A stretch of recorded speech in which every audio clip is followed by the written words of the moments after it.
Seri midrange kesayangannya Oppo balik lagi, nggak lain nggak bukan Oppo Reno yang sekarang udah sampai seri 13, seri 13 ya.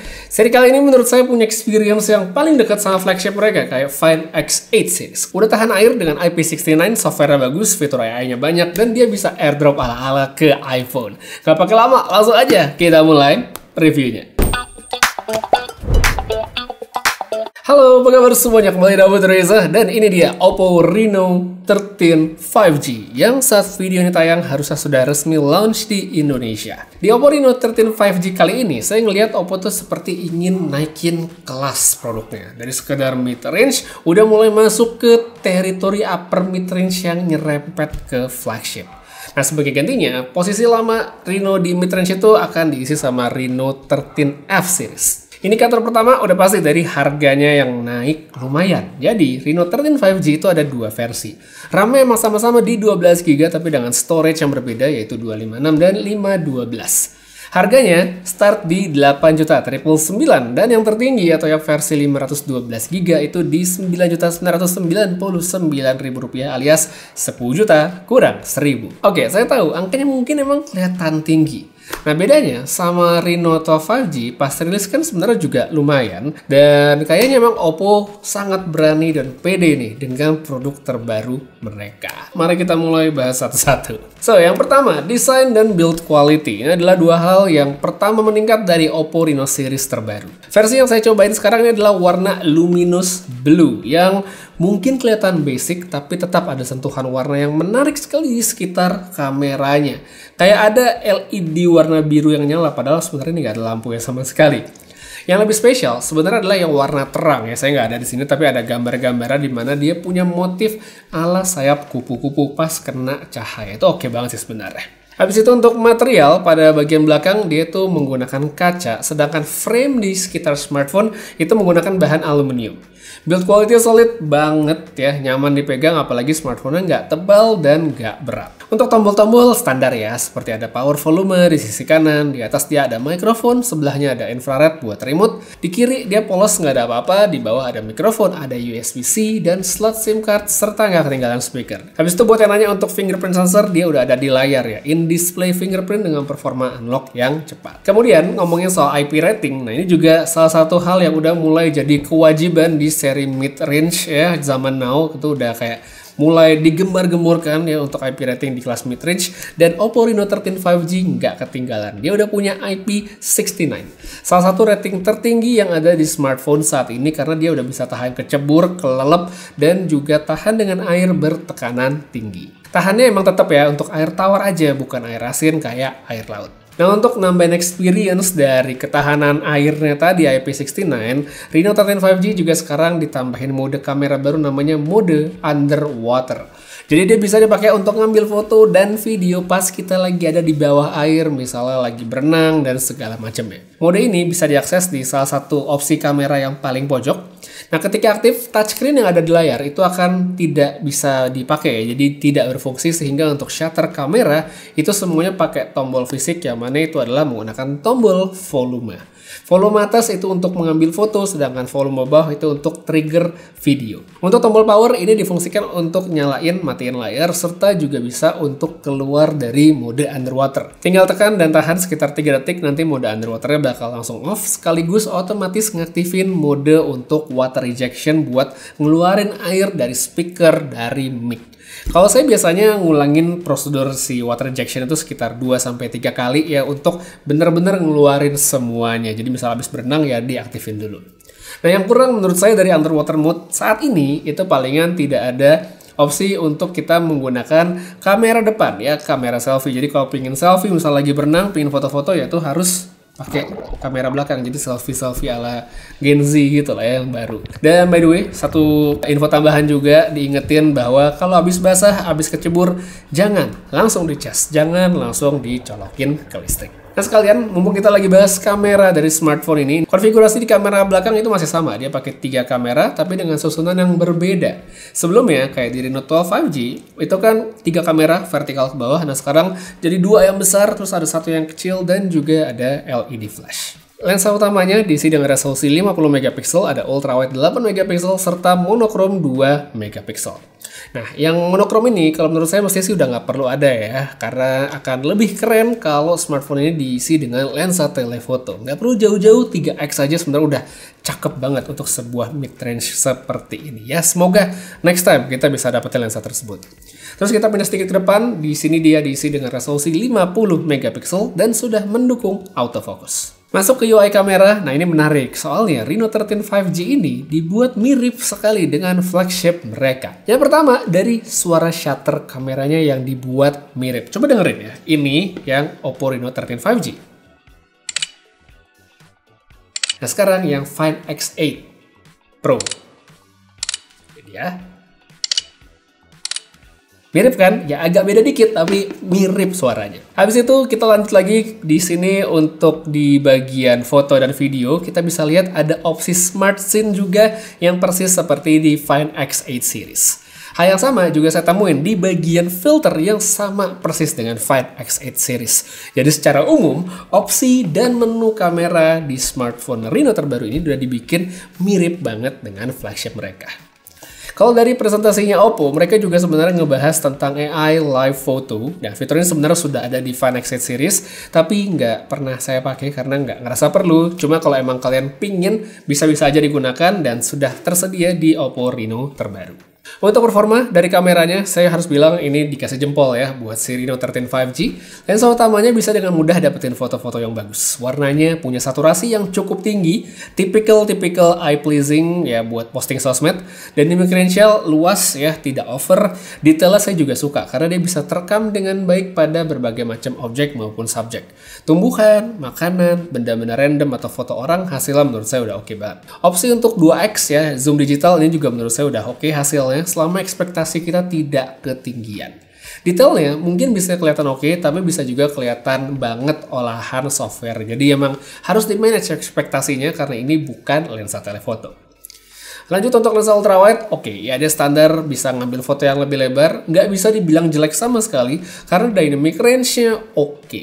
Jadi buat ambil foto landscape, cityscape ya harusnya sih udah cukup banget. Habis itu ngeliat ke performa low light, ini juga salah satu yang bisa dikatakan highlight-nya Oppo sekarang karena emang nggak bikin kecewa. Detailnya tuh masih ada banget, meskipun emang nggak sebagus pas lagi terang. Saya juga suka dengan algoritma pemrosesan saat foto langit malam karena dia nggak dibikin jadi terang banget ya. Night mode emang sedikit bikin lebih terang ya, tapi kalau saya sebenarnya dari foto-foto lebih prefer pakai mode auto biasa aja. Pindah ke kamera depan, buat selfie ini juga bagus ya. Autofocusnya ngebantu banget untuk dapetin hasil selfie yang lebih tajam. Lanjut, kita ke bagian video sekarang. Nah, di sini Oppo Reno 13 5G bisa ngerekam sampai 4K 60 fps baik dengan kamera depan dan juga kamera belakang. Oke banget secara resolusi dan hasilnya langsung cek aja dari sampel-sampel yang berikut ini. Oke, jadi kita sekarang untuk perekaman video pakai Oppo Reno 13 5G. Ya, ini untuk perekaman pertama saya pakai di resolusi 1080p 30 fps dulu. Soalnya hanya di resolusi 1080p ini kita bisa pindah ke lensa ultrawide. Ya, seperti ini kita bisa lihat mungkin dynamic range-nya ya di bagian belakang itu langitnya biru seperti apa, skin tone saya juga seperti apa. Ini di resolusi 1080 untuk lensa ultrawide dan kita balik lagi ke lensa 1x. Ya. Untuk sekarang kita pindah dulu ke resolusi 4K untuk dapetin resolusi yang lebih tinggi. Dan sekarang kita udah pindah ke resolusi 4K 30 fps. Ya bisa lihat juga dynamic range-nya di bagian belakang. Yaitu langitnya masih biru banget sebelah situ. Ya, hasil seperti ini. Untuk rekaman video, kalau sambil jalan sedikit ya stabilisasinya.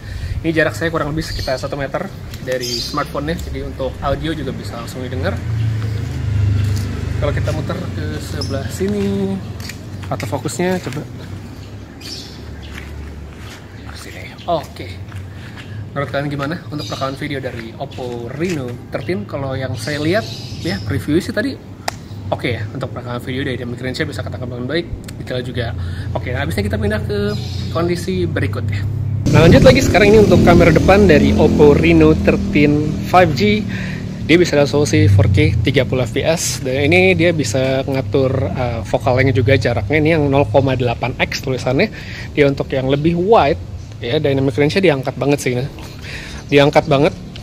Yang di sini juga birunya, nah tuh birunya biru banget, skin tone-nya keangkat banget ya. Ya mungkin sebagian ada yang suka gitu ya, bagus-bagus aja sebenarnya, kelihatan eye pleasing. Kita pindah ke 1X. Nah 1X seperti ini untuk detailnya ya, warnanya, dynamic range-nya, hasilnya seperti ini. Menurut kalian gimana? Oke atau enggak kalau dibawa jalan? Nah, ini dia untuk rekaman video menggunakan kamera depan dari Oppo Reno 13 5G. Dan by the way, dia juga ada opsi tambahan untuk stabilisasi, ya ini untuk supaya tidak goncang-goncang. Ini bisa di resolusi 1080p 30 fps aja, jadi nggak bisa di resolusi 4K kalau pingin lebih stabil. Ya tinggal dipilih aja sesuai kebutuhan pinginnya yang seperti apa. Lanjut lagi, sekarang untuk rekaman video di kondisi low light dalam ruangan aja, di studio dengan lampu kamar, hasil seperti ini di 4K 30 fps menggunakan Oppo Reno 13 5G. Sebenarnya kalau dari segi hasil ini sih menurut saya udah oke, nggak ada masalah, masih tertangkap dengan baik. Begitu juga dengan di sini, kita pindah, ada boxnya, sini detailnya masih dapat tuh, sini juga. Terus saya coba pindah ke sini.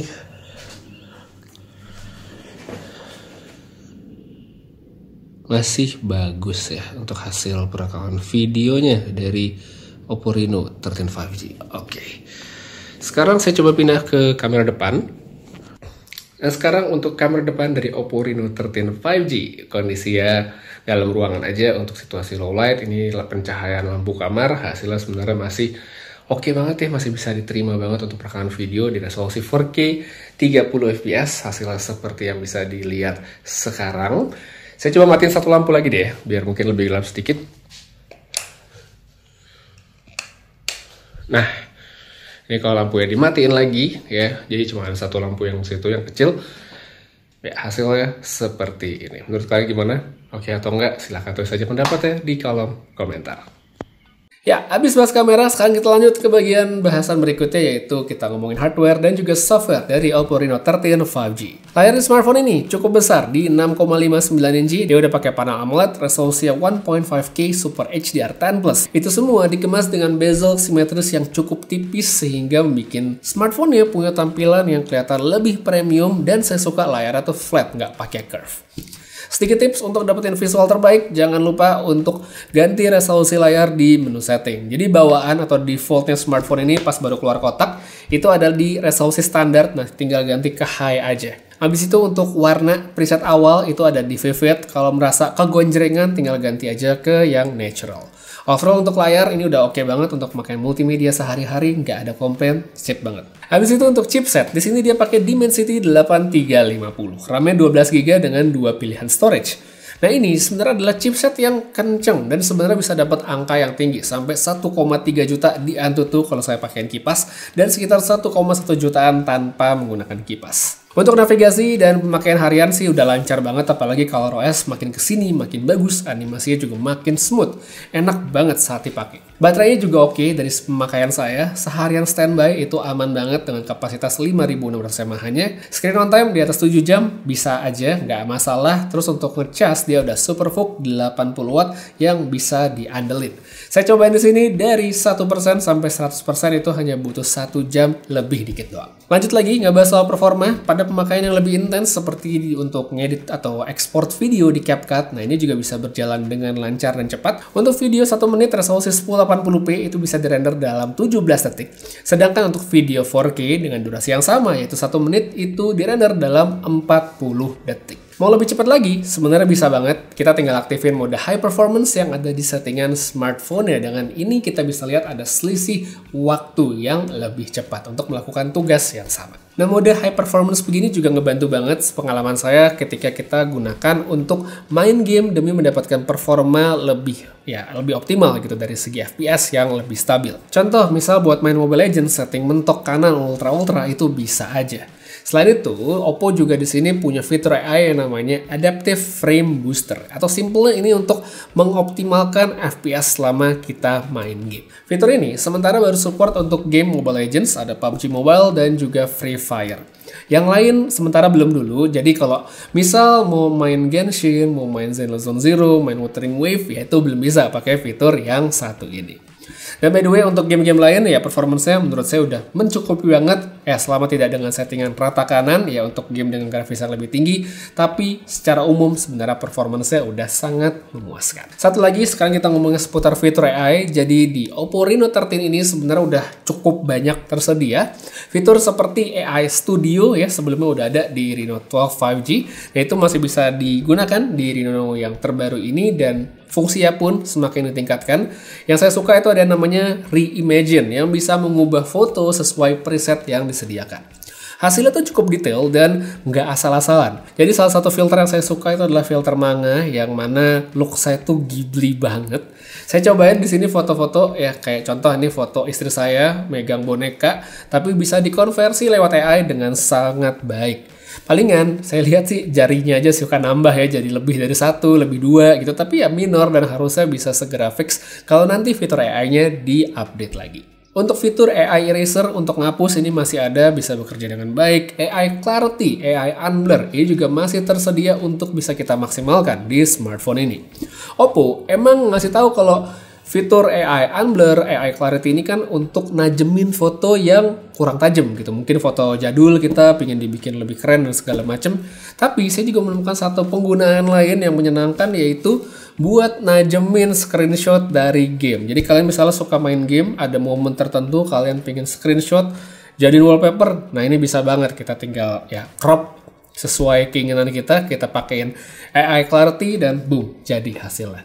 Emang nggak selalu 100% bakal bagus ya, ada momen juga mungkin nggak oke hasilnya, tapi mayoritas saya cobain sih hasilnya oke banget untuk jadi wallpaper. Terakhir, ya satu fitur andalan juga dari ColorOS yang kemarin sempat dibahas di Find X8 series, yaitu adalah fitur file sharing ke iPhone ala-ala iDrop. Cara pakainya masih sama, di mana pengguna iPhone harus install aplikasi O+ Connector lebih dahulu, baru bisa deh file sharing via Wi-Fi Direct yang mirip banget sama iDrop. Lewat Reno 13 5G ini, Oppo emang kelihatan pengen banget naikin kelas dari perangkat Reno series mereka. Kalau dibandingkan sama Reno 12 5G, peningkatan di smartphone ini emang banyak banget di macam-macam bagian ya. Kelihatan lebih keren, layar lebih bagus dengan resolusi lebih tinggi, chipsetnya lebih kencang, baterainya lebih gede. Itu bikin experience pemakaian harian pastinya lebih nyaman secara keseluruhan.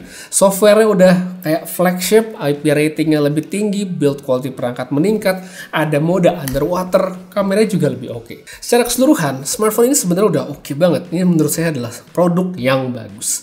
Palingan yang jadi poin pertimbangan bagi orang ketika ingin membeli ya tinggal harganya aja ya. Mungkin sebagian ada yang melihat wah peningkatannya lumayan sekali. Tapi kalau emang dirasa cocok sesuai dengan kebutuhan, masuk budget ya tidak mendang-mending, ya Oppo Reno 13 5G ini bisa menjadi smartphone terbaru kalian di tahun 2025. Jadi kalau emang cocok, pengen tahu lebih lengkap, lebih detail dan segala macam kayak promo, langsung aja cek link yang saya taruh di kolom deskripsi di bawah. Untuk sekarang, kayak segitu aja dulu reviewnya. Makasih banyak tonton sampai habis. Putri Riza pamit, sampai ketemu lagi di video berikutnya. Seperti biasa, have a nice day.